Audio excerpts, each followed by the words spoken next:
ఏదైనా సమస్య వచ్చిందంటే దానికి కారకుడు నువ్వే. ఆ సమస్యకు పరిష్కారం చేయాలంటే కూడా ఆ కారణం, దానికి ఏంటంటే సొల్యూషన్ కూడా నీ నుంచే ఉంటుందనేది అనుకుంటాం. సో మనం అందుకోసం ఏంటంటే ఆనందంగా ఉంటూ మనకేంటంటే ప్రజలకి దగ్గరికి రీచ్ అవ్వడానికి ఇందాక మీరు అన్నట్టు ట్రాఫిక్ చాలా చాలా ముఖ్యమైన అంశం అనమాట. ఎందుకంటే హైదరాబాద్ నగరంలో 50 లక్షల పైన వాహనాలు ఉన్నాయి, 1,30,00,000 మంది జనాభా ఉన్నారు. ఇంతమందికి ఉన్నటువంటి ప్రధానమైన సమస్య ఏంటంటే ట్రాఫిక్కే ఉంటుంది హైదరాబాద్లో. సో ఇటువంటి ఇంత అవకాశం అందరికీ రాదు. అంటే ట్రాఫిక్ అంటే దైనందిన జీవితంలో పబ్లిక్కి మనం వాళ్ళ మీద ఇంపాక్ట్ తీసుకురాగలిగేటటువంటి ఉద్యోగం ఇదన్నమాట. సో అటువంటి దాన్ని మనం చేస్తున్నప్పుడు తప్పకుండా దాంట్లో ఆనందం అనేది ఫీల్ అవుతాం. సో డెఫినెట్గా నేను పర్సనల్ లెవెల్లో అయితే మటుకు నేను వీలైనంత వరకు నా ద్వారా ప్రజలకి మంచి జరగాలనేటటువంటి ఆ ఫీలింగ్ తోటే నేను ఉద్యోగంలోకి వచ్చాను. అదే దాని ఆబ్జెక్టివ్ తోటి నేను ఉద్యోగం చేస్తున్నాను. ముందు అలాగే దాంతో చేస్తాను. నా వల్ల మంచి జరగాలి, నా నుంచి ఈ సమాజానికి నష్టం జరగకూడదు అనేటటువంటి దీంతో ఉంటాను. సో ఇప్పుడు ఈ అంశంలో కూడా ట్రాఫిక్లో కూడా ఏంటంటే మనం కొన్ని ఫండమెంటల్ మార్పులు చేయడానికి ఇక్కడ మంచి ఎక్స్పెరిమెంటల్ గ్రౌండ్ లాగా ఇప్పుడు హైదరాబాద్ పనిచేస్తుంది. అంటే తెలంగాణ రాష్ట్ర ఆవిర్భావం తర్వాత ఇక్కడ ముఖ్యమంత్రి గారు కూడా వారు ఏంటంటే చాలా ఫోకస్ ఇచ్చారన్నమాట పోలీసింగ్ మీద. పోలీసింగ్ మీద ఫోకస్ ఇచ్చి టెక్నాలజీని అంటే సాంకేతిక అంశాలని పెడుతూ పోలీస్కి చాలా ఇండిపెండెన్స్ ఇవ్వడం కూడా ఇక్కడ చూసామన్నమాట. సో దీంట్లో ఇక్కడ ఏంటంటే ఇంకొక చాలా మేజర్ ప్లస్ పాయింట్ ఏంటంటే మాకున్నటువంటి ఇక్కడ commissioner of police Mahender Reddy గారు అన్నమాట. మహేందర్ రెడ్డి గారు ఆయన చాలా సాంకేతిక పరిజ్ఞానంతో పాటు ఆయన ఏంటంటే మంచి ఆలోచనల్ని, మంచి ఏమన్నా కార్యక్రమాలు ఉంటే కనుక బాగా ఎంకరేజ్ చేస్తుంటారు. సో అది ఆ పర్ఫెక్ట్ ఈక్వేషన్లో నేను ఇక్కడ ప్రతిరోజు కూడా ఇక్కడ ఎంజాయ్ చేస్తూ ఉంటాను అన్నమాట. అంటే ఉద్యోగం చేస్తున్నప్పుడు మంచి వాతావరణం ఉంది, మంచి పైన అధికారులు ఉన్నారు, మంచి టోటల్ యాంబియన్స్ బాగుంది, సమస్య అక్కడ చాలా జటిలంగా ఉంది. సో దీన్ని మనం చేయాలన్నప్పుడు కనుక మనం ప్రతిరోజు కూడా ఏదో ఒకటి కొత్తదనాన్ని తీసుకురావాలన్నమాట. ఆ తీసుకొచ్చినప్పుడు ప్రజలు కూడా తప్పకుండా గుర్తుపెట్టుకుంటారు. ఇప్పుడు మనం ఇక్కడ చేసాము వెళ్ళాము అనేది కాదు, చేసిన తర్వాత ఇంకొన్నేళ్ల తర్వాత అయినా కానీ కూడా పలానా టైంలో ఇక్కడ బాగా జరిగింది పని, బాగా చేశారు, ప్రజలకి సర్వీస్ చేయడంలో ఆ టైంలో అధికారులు బాగా స్పందించారు అనేటటువంటిది రావాలనే ఉద్దేశంతో. మీరు అన్నింటిలో మహేందర్ రెడ్డి గారు తీసుకుంటే ఆయన నాకు తెలిసి ఫ్యూచర్ ప్లాన్లు ఎక్కువ చూస్తారండి. ఆయన ఎప్పుడు కూడా టెంపరీ సొల్యూషన్ కన్నా లాంగ్ టర్మ్ సొల్యూషన్ ఎక్కువ చూస్తారు. అవును, ఆయన గతంలో సైబరాబాద్ పనిచేస్తున్నప్పుడు కానీ హైదరాబాద్ చేస్తున్నప్పుడు కానీ అటువంటి వ్యక్తికి మీకు తోడ్పాటు వస్తున్న కోఆపరేషన్ బాగానే నడుస్తుందండి. కానీ హైదరాబాద్లో ట్రాఫిక్ సమస్యకి అసలు పరిష్కారం ఇంతమంది ఆఫీసులు ఉంటుండగా ఎందుకు దానికి ఒక సొల్యూషన్ రాకపోతుంది? రైట్ అండి. ఏంటంటే ఇక్కడ ట్రాఫిక్ మీరు చూస్తే కనుక నేను ఇందాక చెప్పాను 50 లక్షల పైన వాహనాలు ఉన్నాయి. మనకి వాహన సాంద్రత చూస్తే కనుక దేశంలో 2వ స్థానంలో మనం ఉన్నాం అన్నమాట. అంటే వెహికల్ డెన్సిటీ అనమాట 2వ స్థానంలో ఉన్నాం. ఏరియా వచ్చేసి అదే ఏరియా ఉంది, దాదాపు 625 చదరపు కిలోమీటర్లు అండి. ఆ చిన్న ఏరియాలో 50 లక్షల వాహనాలు అయ్యేటప్పటికి రోడ్ లెంత్ ఇంతే ఉంది, రోడ్ లెంత్ ఏం పెరగలేదు.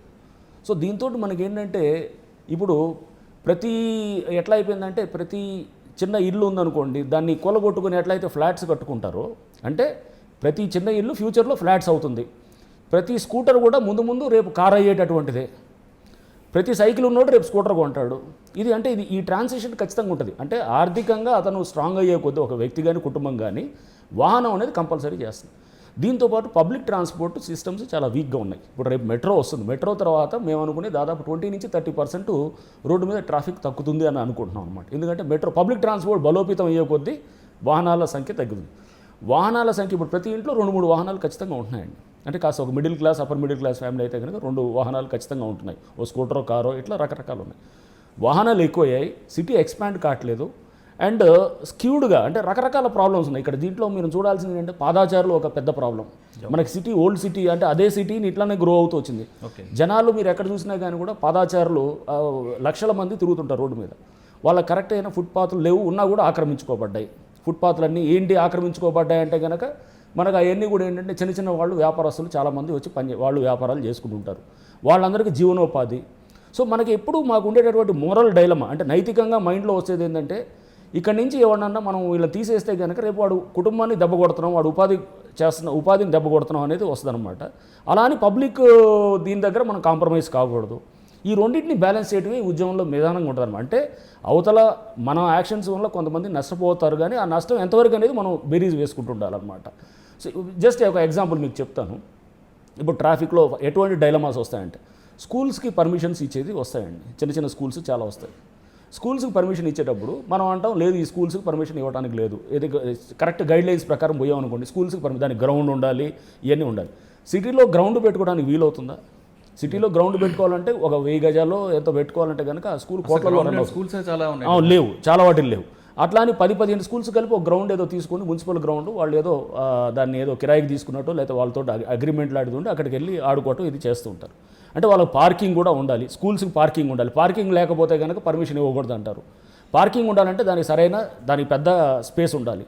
పెద్ద స్పేస్ ఉన్నటువంటి స్కూల్స్ అనేటప్పటికీ ఎక్కడున్నాయి ఇప్పుడు అసలు చిన్న ఇప్పుడు మనకి ఇక్కడ మళ్ళీ వచ్చేది మోరల్ డైలమా. అంటే నైతికంగా ఎలా వస్తుందంటే మన సమాజానికి చదువు ముఖ్యమా, ట్రాఫిక్ సమస్య ముఖ్యం అనేది ఒకటి వస్తుంది.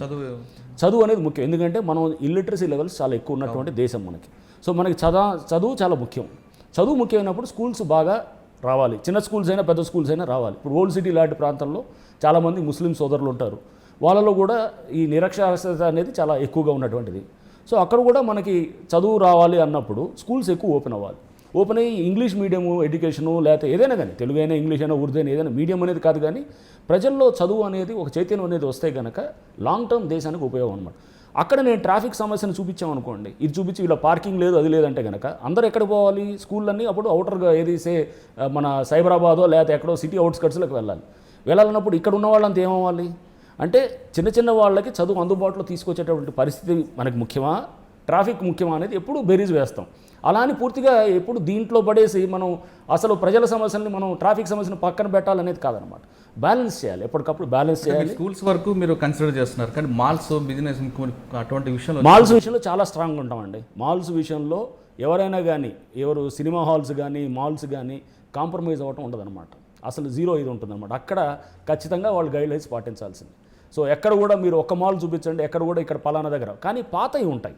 ఇప్పుడు సపోజ్ మీరు ఎక్కడో చిన్న హోటల్ ఏదో ఉంటుందండి, ఓ హోటల్ ఎప్పుడో పెట్టాడు 30 ఏళ్ల క్రితం పెట్టాడు, అప్పుడు అది అక్కడ సరిపోయింది.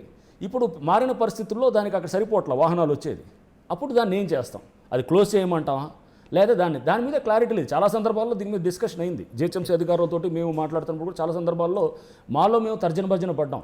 కానీ క్లారిటీ ఏంటి, ఇప్పుడు ఎప్పుడో సపోజ్ ఒక హోటల్ పెట్టాడు 30 ఏళ్ల క్రితం, అప్పుడు బాగుంది. ఇప్పుడు ఒక షాప్ పెట్టారు, ఇప్పుడు బాగానే ఉంది. చిన్న ఏదో బిల్డింగ్ కట్టుకున్నారు, బాగుంది. ఒక 30 ఏళ్ల తర్వాత దాన్ని ఆలోచన చేస్తే అది పెద్ద కన్జెస్టెడ్ ఏరియా అవుతుంది. అప్పుడు ఈ షాపును మూపించాలా అనేది వస్తానన్నమాట.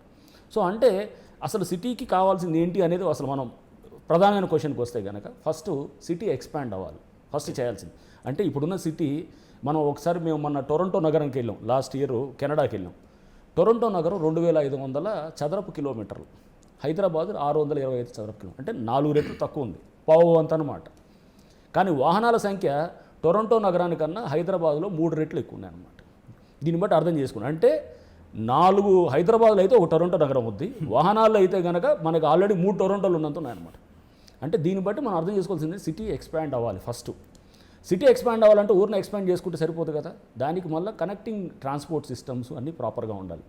సో ట్రాన్స్పోర్ట్ సిస్టమ్స్ ఎట్లా ఉంటాయి, మన పబ్లిక్ ట్రాన్స్పోర్ట్ చాలా బలంగా డెవలప్ కావాలన్నప్పుడు పబ్లిక్ ట్రాన్స్పోర్ట్ బాగుండాలి, మనకి ప్లాన్డ్గా ఉండాలి. ఇంకోటి సిటీ గ్రోత్ కూడా ఇప్పుడు రేపు మనకు వస్తున్నాయి సబర్బన్ ఏరియాస్లో చాలా సిటీ ఎక్స్పాండ్ అవుతున్నప్పుడు కూడా ఫుట్పాత్లు పేమెంట్లు అన్నీ ప్రాపర్గా కట్టేటట్టు కూడా ఉండాలన్నమాట. అంటే రేపు పాదాచారులు అన్నిటిని ఆలోచన చేస్తూ ట్రాఫిక్ సమస్యకి ఉత్తి వాహనాలే కారణం కాదు, పాదాచారులు కారణమే, ప్లస్ నెక్స్ట్ వచ్చేటటువంటి షాపులు కారణమే, బిజినెస్ ఎస్టాబ్లిష్మెంటు కారణమే.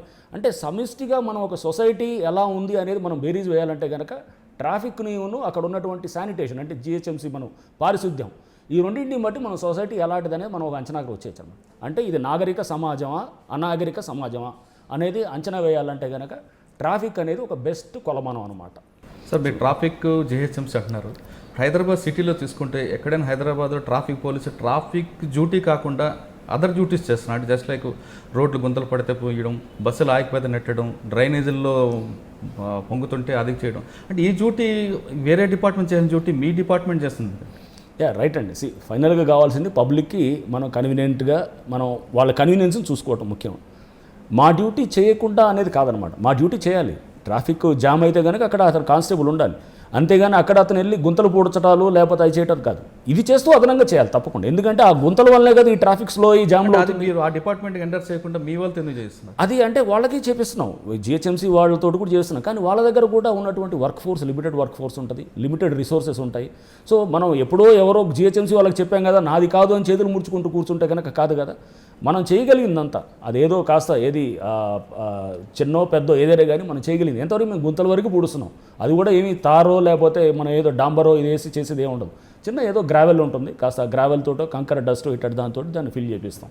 చేపించి కొంతవరకు సజావుగా వెళ్ళేటట్టు ప్రయత్నం చేస్తున్నాం. అంటే మీరు ట్రాఫిక్లో ఇంకొక ఎలిగేషన్ ఏంటంటే సార్, జనరల్గా ట్రాఫిక్ జామ్ లేనప్పుడు కానిస్టేబుల్స్ కానీ ఎస్ఐలు కానీ అట్లా ట్రాఫిక్ క్లియర్ చేయకుండా లైసెన్స్ లేని వాళ్ళకి, హెల్మెట్ లేని వాళ్ళకి డబ్బులు వసూలు చేస్తున్నారు. దాని మీద ఎక్కువగా దృష్టి పెడతారు. వెండర్స్ దగ్గర డబ్బులు తీసుకోవడం, దీనికి ఎక్కువ ఫోకస్ అవుతుంటుంది. కొన్ని ఎక్కడ ఇన్కమ్ సోర్స్ వస్తుందో ఆ ప్రాంతాలకి ఎక్కువ ఇన్స్పెక్టర్ పరిమితం అవుతున్న ఒక ఎలిగేషన్ ఉంది. అది ఎంతవరకు వాస్తవం? ఒకటండి, ఇప్పుడు మనం చాలా ఇంపార్టెంట్గా తీసుకోవాల్సింది ఏంటంటే, ఇటువంటి ఎలిగేషన్స్ ఇంతకుముందు చాలా ఎక్కువగా ఉండేది. రోడ్డు మీద నించుని ఎవడన్నా చలానా రాస్తున్నాడు అనుకోండి, ఇన్స్పెక్టర్ కానీ ఎస్ఐ కానీ, వెళ్తున్నవాడు ప్రతివాడు ఇతను మంచి కలెక్షన్ మొదలెట్టాడు అనేటటువంటి ఒక భావన గతంలో ఉండేది. తెలంగాణ రాష్ట్ర ఆవిర్భావం తర్వాత 2014 అరౌండ్ అక్టోబర్ నవంబర్ నుంచి కొన్ని ఫండమెంటల్ చేంజెస్ తీసుకురావడం జరిగింది ట్రాఫిక్లో. అంటే దాంట్లో ఏంటంటే, ఇట్లా చలానాలు రోడ్డు మీద రాయటాలు, పుస్తకాలు తీసేసి ట్యాబులు ఇచ్చాం. ఎక్కడ కూడా ఫైన్ వేయొచ్చు కానీ డబ్బులు ఆడ కలెక్ట్ చేసే సిస్టమ్ తీసేసాం. అసలు తీసేసి ఎవడన్నా డబ్బులు కట్టాలంటే కనుక ఫైన్లు ఈ సేవా సెంటర్కో, మీ సేవా సెంటర్కో, పోస్ట్ ఆఫీస్కో, బ్యాంకో వెళ్ళి కట్టాలి. ఎవరైనా కనుక పబ్లిక్ రోడ్డు మీద డబ్బులు తీసుకుంటూ ఏమైనా ఉంటే కనుక చిన్న వాట్సాప్లో ఫోటో తీసి ఒక వాట్సాప్లో పంపిస్తే కనుక అతను సస్పెండ్ అయినాయి కొన్ని చాలామంది ఉన్నారన్నమాట. ఓకే, అంటే రోడ్డు మీద ఆ సిస్టమ్ అనేది డబ్బులు కలెక్ట్ చేయడం అనేది తీసేసాం. ఇంతకుముందు ఏంటి, ఈ ముసుగులో నడిచేది, ఫైన్ తీసుకుంటున్నాం అనేటటువంటి దాన్ని చెప్పి అది చేసేవాడు. ఇప్పుడు ఆ ముసుగు అనేది తీసేసి ఇప్పుడు ఖచ్చితంగా ఇది చేస్తున్నాం. అంటే చెప్పేది చలానా వరకు చేస్తారు, కానీ ఫుట్పాత్లో వ్యాపారుల దగ్గర తీసుకోవడం కానీ, లేదా అది కూడా నో పార్కింగ్ దగ్గర, ఒక మాల్ దగ్గర తీసుకుంటే నో పార్కింగ్, డబ్బులు ఇవ్వకపోతే వాడు నో పార్కింగ్ బోర్డు పెట్టడం, ఎవరైతే డబ్బులు ఇస్తారో ఆ ఏరియాలో నో పార్కింగ్ బోర్డు పెట్టకపోవడం, ఇది ఉండదండి. దీని మీద నిరంతరంగా మేము కూడా ఏంటంటే ఎప్పటికప్పుడు అక్కడ వాళ్ళతోటి మా స్పెషల్ బ్రాంచ్ ద్వారా కూడా ఇన్ఫర్మేషన్ తీసుకుంటూ ఉంటాం. మేము కూడా మా అధికారులను వచ్చిన వ్యాపారస్తులను చెక్ చేస్తుంటాం. ఎక్కడైనా జరుగుతుంటే కనుక దాని మీద దృష్టి పెడతాం. ఇవన్నీ ఉన్నాయి. బట్ ఏంటంటే ఇది కుమ్మక్కైన ఉంటాయి, నేను పూర్తిగా కాదు అని అన్ను, కొన్ని చోట్ల కుమ్మక్కైనా ఉంటాయి కానీ బట్ చాలా తగ్గాయని మటుకు ఖచ్చితంగా చెప్పగలుగుతాను అనమాట. అంటే మీరు తగ్గాయని మీరు చెప్తున్నారు, అంటే కేవలం ట్రాఫిక్ పోలీస్ మీదే ఎక్కువగా ప్రెజర్ ఎందుకు ఉంటుంది పబ్లిక్ అందరూ? అంటే పబ్లిక్ ఏంటంటే ఒకటండి, వెళ్తున్నప్పుడు రోడ్డు మీద అంతా వాళ్ళకి విసుగు వస్తుంటుంది. ఎవడో ఒకరిని బ్లేమ్ చేయాలనేటటువంటి తత్వం చూస్తారు. పక్కన 4 బండ్లు ఆగుంటాయి. 4 బండ్లు ఆగుంటే కనుక ఇది వాడి దగ్గర డబ్బులు తీసుకుంటున్నాడు, అందుకోసం బండి ఆపించాను. రేపు నేనే వెళ్ళాను అనుకోండి, నా బండి తీసుకుని వెళ్ళి అక్కడ పెట్టాను అనుకోండి, పెట్టలేదు అనుకోండి, మీరు ట్రాఫిక్ ఎక్కడ పెట్టాలో మీరు పార్కింగ్ చూపించరు, మీరేమో ఫైన్లు వేస్తారు అని అంటారు. అంటే పబ్లిక్లో ఒక అపరిచితుడు ఉంటాడు అనమాట ప్రతి వాళ్ళలో. అంటే పబ్లిక్ అంటే మీలో ఉంటారు, నాలో ఉంటారు, ప్రజల్లో ఉంటారు. అంటే జనరల్గా ట్రాఫిక్ అనగానే విజిబుల్ కరప్షన్, కాబట్టి కరప్షన్ కూడా ఏం లేదు, అదేంటంటే ఊహించుకుంటారు అనమాట. కరప్షన్ అనే దాన్ని నేను డిపార్ట్మెంట్లో చాలా డిపార్ట్మెంట్లో చాలా ఎక్కువ ఉన్నాయి. ట్రాఫిక్ కనబడుతుంది, అక్కడ కనపడ్డది ప్రతిది కూడా ఇది వీడు డబ్బులు తీసుకునే ఉంటాడు అని అంటాడు అనమాట. ఎప్పుడైతే కనుక దాన్ని టైట్ చేసాం అనుకోండి, సపోజ్ ఆ షాప్ దగ్గర పెట్టడానికి లేదన్నాం అనుకోండి, ఎక్కడ కూడా సో పెట్టడానికి లేదన్నప్పుడు పబ్లిక్ వచ్చి క్వశ్చన్ చేస్తారు. అదేం సార్ మేము ఎక్కడ మరి పార్క్ చేసుకోవాలి, లేదా మాకు బండి మీరు చూపించండి అంటారు. చూపించడం మా వంతు ఏడైతే గ్రౌండ్ ఏడో స్థలం లేదు కదా. సో అందుకోసం కొన్ని ఏంటంటే మనం ప్రాక్టికాలిటీ బట్టి పోవాల్సి వస్తుంది అనమాట. అంటే మొండిగా ముక్కుసూటిగా పోయామనుకోండి, అక్కడ public inconvenience. First simple example అండి, ఎవరన్నా రోడ్డు మీద షాప్లో మనం కొనడానికి వెళ్ళినప్పుడు రోడ్డు మీద పక్కన పార్క్ చేస్తున్నాం అనుకోండి, మనం వెళ్తూ వాడిని తిట్టిపోతుంటాం, రోడ్డు మీద నీకేం లేదా ఇక్కడ అడ్డుపడుతున్నావు అన్నట్టు. అదే నేనే వెళ్ళాను అనుకోండి, అంటే మనమే వెళ్ళాం అనుకోండి, వెళ్ళినప్పుడు ఒక్క నిమిషం అని చెప్పి అక్కడ ఉండి లోపలికి వెళ్ళి వస్తాను. అంటే మనకు ఒక నీతి, వేరేవాడికి ఒక నీతి అనేది మనలో అది ఇన్గ్రెయిన్ అయ్యిందనమాట మొత్తం అసలు. అంటే ప్రతి వాళ్ళలో చెప్పాను ఆ డైకాటమీ, అంటే ఆ అపరిచితుడు అనేవాడు ప్రతి వాళ్ళలో ఉన్నాడు అనమాట. మనకి అదే నేను అక్కడ పెట్టాను, నాలో అది ఒప్పుకున్నాను, కాసేపు ఒప్పుకున్నాను, అక్కడ రోడ్డు పార్క్ చేసుకుని లోపలికి వెళ్ళరామని అన్నాం. అది 10 మంది అట్లా పార్క్ చేసి వెళ్ళారు అనుకోండి, అన్నప్పుడు ఏమంటామంటే ఇది చూసారా ఈ డబ్బులు తీసుకున్నాడు ఆ మాల్ దగ్గర అని అంటారు. అది తీసుకుంటూ ఉండొచ్చు, తీసుకోపోయి ఉండొచ్చు, ఏదైనా ఉండొచ్చు. చాలామంది తీసుకోకుండా కూడా ఆ అపవాదులు భరించాల్సిన పరిస్థితి వచ్చిందనమాట. ఎందుకంటే అక్కడ జరుగుతుంది చుట్టూ ఎవిడెంట్గా కనపడుతుంటుంది అనమాట. కనపడ్డప్పుడు వీళ్ళు తీసుకోకుండా వీళ్ళు ఏం ఒప్పుకోరు కదా అనేది ఒకటి వస్తుంది. వీళ్ళ ఇంతమందిని పర్మిషన్ ఇక్కడ వాళ్ళు పెట్టుకున్నారంటే, అంటే పబ్లిక్ని మనం అది బ్యాలెన్స్ చేయడమే పెద్ద టెస్ట్ అనమాట. అసలు హైదరాబాద్ ట్రాఫిక్ కష్టాలు కూడా పోతాయి. చూడండి, ఇది హైదరాబాద్ నగరం అనేది ఎక్కడో ప్రత్యేకంగా ప్రపంచంలో ఏమీ లేదండి. మొత్తం అన్ని అర్బన్ అగ్లామరేషన్స్, అర్బన్ సెంటర్స్, అన్ని సిటీస్లో ఏదైతే సమస్య ఉందో అట్లానే. సో దీనికి సొల్యూషన్ అనేది ఏంటి అనేది అంటే ఇవన్నీ అనమాట. ఏది సిటీ ఎక్స్పాండ్ అవ్వటం, డెన్సిటీ ఆఫ్ వెహికల్స్ ఏంటంటే మనం పబ్లిక్ ట్రాన్స్పోర్ట్ దిశగా మనం అందరం మళ్ళిన తర్వాత సిటీ ప్లాన్డ్గా డెవలప్ కావటం, ఇవన్నీ లాంగ్ టర్మ్ ఆబ్జెక్టివ్స్. ఇప్పుడు మన చేతిలో సడన్గా ఏదో మంత్రదండం ఉండి నేనేదో పాతాళ భైరవిలో ఎస్వి రంగారావు గారి లాగా వెంటనే మంత్రానంగానే ఇక్కడంతా మారిపోయిద్దంటే అది చాలా పొరపాటు. అదేం మారదు, అదేం అయ్యేది కాదు. ఈ ట్రాఫిక్ కష్టాలు అనేది ప్రతి అర్బన్ సెంటర్లో ఉండేది అది.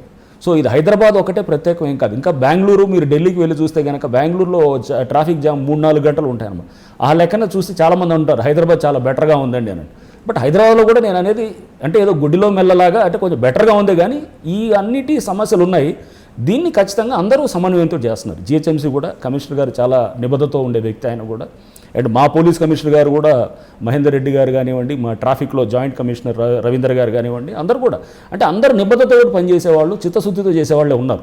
అంటే కానీ సమస్య ఏంటంటే చాలా సీరియస్గా ఉన్న సమస్య. హైదరాబాద్ ట్రాఫిక్ సమస్యను పరిష్కరించడానికి మీరు పాతాళ భైరవి లాగా జూమ్ మంత్రం అనకపోయినా మీరు గతంలో చేసిన కేసుల్లో పాతాళ భైరవి దండం కానీ యూజ్ చేసి అయ్యష మేర కేసును బ్రేక్ చేశారా?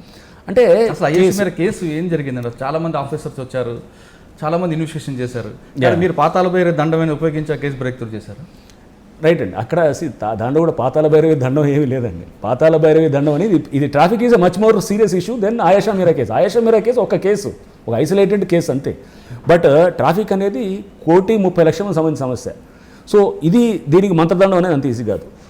ఆయేషా మీరా కేసు అనేది అది ఒక డిఫరెంట్ పర్స్పెక్టివ్లో చూడాలన్నమాట.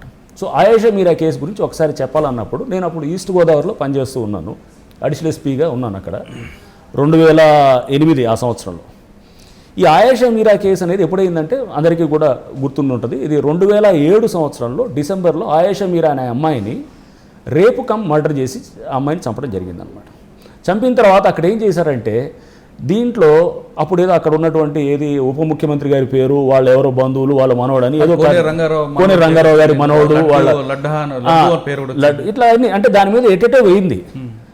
అయితే నేను ఎంతమంది ఉంటుండగా మీకు నందిగమ్మ రైట్ నా ఇక్కడ చూడాల్సింది ఏంటంటే నాకు ఆయేషా మీరా కేసు నాకు అప్పచెప్పలా. ఫస్ట్ నన్ను దర్యాప్తు చేయమని నాకు చెప్పలేదు. నేను ఈస్ట్ గోదావరిలో పనిచేస్తున్నాను కాబట్టి ఏలూరు డిఐజీ గారు ఉంటారు, రేంజ్ ఉంటుంది. అంటే మన వెస్ట్ గోదావరి జిల్లా, ఈస్ట్ గోదావరి జిల్లా, కృష్ణా 3 కలిపి ఒక రేంజ్ అవుద్ది. కృష్ణా జిల్లాలో నందిగామ అనే ప్రాంతం చిన్న టౌన్లో రేపులు మర్డర్లు ఇట్లాంటి చాలా అంటే ఆయేషా మీరా కేసులు లాంటి చాలా అవుతున్నాయి. ఇక్కడ కూడా నందిగామలో చాలా అయినాయి అన్నమాట. అయితే అక్కడ అవుతున్నాయి, దీన్ని మనం ఎట్లయినా చెక్ చేయాలి అని చెప్పి మా డిఐజీ గారు అప్పుడు హసన్ రజా గారు 2008లో నాకు చెప్పారనమాట. చెప్పేసి రంగనాథ్ అక్కడ మనకి ఆ నందిగామలో అవుతున్న కేసు, నాకేం ఆయేషా మీరా కేసు సంబంధం లేదు ముందే అది, అంటే ఆ కేసు నాకు డైరెక్ట్గా ఇవ్వలేదు. ఓన్లీ నాకు ఇచ్చింది నందిగామలో జరుగుతున్నటువంటి రేపు మర్డర్లు స్కూల్ హాస్టల్స్లో అవుతున్నాయి, కాలేజ్ హాస్టల్స్లో అవుతున్నాయి, దాన్ని వెళ్ళి మీరు మనం చేసి దర్యాప్తు చేసి ఎవడో అసలు ఒకటి పట్టుకోవాలి. అక్కడ ఎవడో ఉండి అరెస్ట్ చేశారు, కానీ ఆ అరెస్ట్ చేసినప్పుడు ఆగిపోవాలి కదా ఆ కేసులన్నీ, అవి ఆగలేదు. అంటే అక్కడ అసలు ఒకటి పట్టుకోలేదు. మీరు చేయాలంటే తప్పకుండా సార్ నేను వెళ్తానంటే మీకే ఎందుకు ఇవ్వాల్సి వస్తుంది? మీరు ఆల్రెడీ ఈస్ట్ గోదావరి అడ్మిన్గా ఉంటున్న టైంలో ఈ కేసుకి మీకు ఎందుకు అక్కడ అదే సేమ్ రేంజ్లో ఉందండి, సేమ్ రేంజ్లో ఉంది.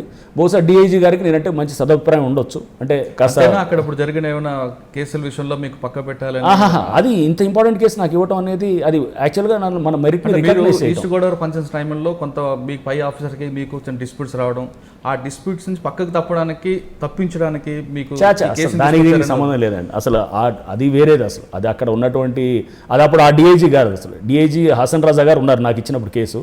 ఆ తర్వాత రవిగుప్తా గారు అని వచ్చారు. అప్పుడు ఇది మీరు అన్నటువంటి ఈస్ట్ గోదావరి కొంచెం ఆయిల్ ఇష్యూలో అంటే ఆయేషా మీరా కేసుకు ఇచ్చిన అంటే కాకుండా డైరెక్ట్గా నందిగామలో జరుగుతున్న వరుసగా రేప్ అండ్ మర్డర్ కేసుల ఇన్వెస్టిగేషన్ కోసం మీకు పంపించారు. ఎగ్జాక్ట్లీ. సో నందిగామలో జరిగినటువంటి ఆ రేపులు మర్డర్లు జరుగుతుంటే అది కృష్ణా జిల్లా కింద వస్తుంది కాబట్టి వస్తుంటే నాకు డిఐజీగా ఆ రేంజ్ డిఐజీగా హసన్ రాజా గారు నాకు చెప్పారు, మీరు వెళ్ళి చూడండి, దర్యాప్తు చేయండి, మన రేంజ్ అంతా ఒకటే కాబట్టి మీరు అక్కడికి వెళ్ళి చేయండి అని అన్నారు. తప్పకుండా సార్ నేను వెళ్తానని చెప్పేసి నేను ఆగస్టు 11వ తారీఖు అనుకుంటా 2008 అప్పుడు వెళ్ళాను. వెళ్ళినప్పుడు ఆగస్టు 11 2008 అండి. అప్పుడు వెళ్ళాను. వెళ్తే ఫస్ట్ అక్కడ అన్నీ చూశాను నందిగామలో. ఇంకోటి ఆయేషా మీరా కేసు అయినటువంటి ఆ రేప్ కేసు అయినటువంటిది ఇబ్రహీంపట్నం, నందిగామ నుంచి హార్డ్లీ ఒక 20-30 కిలోమీటర్లు ఉంటుంది పక్కనే, బార్డర్. సో రైట్ బార్డర్లో ఉంటుంది. సో నందిగామకు వెళ్ళాను నేను. నాకు మైండ్లో ఆయేషా మీరా కేసే లేదు అసలు.